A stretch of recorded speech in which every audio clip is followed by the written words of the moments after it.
சும்மா கும்முன்னு புளிக்காய்ச்சல். யாருக்கு ரெசிபி வேணும்? ஸோ இது வந்து பேக்கிங்க்கு, அதாவது பேச்சுலர்ஸ் வந்து வெறும் ஒயிட் ரைஸ் வச்சு வேலைக்காக படிப்புக்காக எல்லாம் தனியாக தங்குறாங்கல்ல, அவங்களுக்கு வந்து நம்ம மம்மிஸ் இந்த மாதிரி செஞ்சு கொடுத்துட்டோம்னா சூப்பராக இருக்கும். ஆமாம், அதில் என் பிள்ளை இம்பார்ட்டண்ட், அதுக்கு தான் செய்கிறேன்.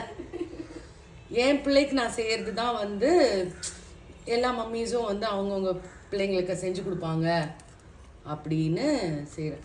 வெறும் ஒரு ஒயிட் ரைஸ் மட்டும் வச்சுக்கிட்டு கூட பொழுது ஓட்டிப்பாங்க. கொஞ்சோண்டு மீன் வச்சு இந்த கடாய் சாதம். ஸோ இப்போ வந்து டேஸ்டிங் செஷன். செம்மையாக இருக்கு, கரெக்டாக இருக்குது, உப்பு காரம் சும்மா எம்மையாக இருக்குது, சூப்பர். திஸ் இஸ் கால்ட் புளி சாதம். இது புளி சாதம்.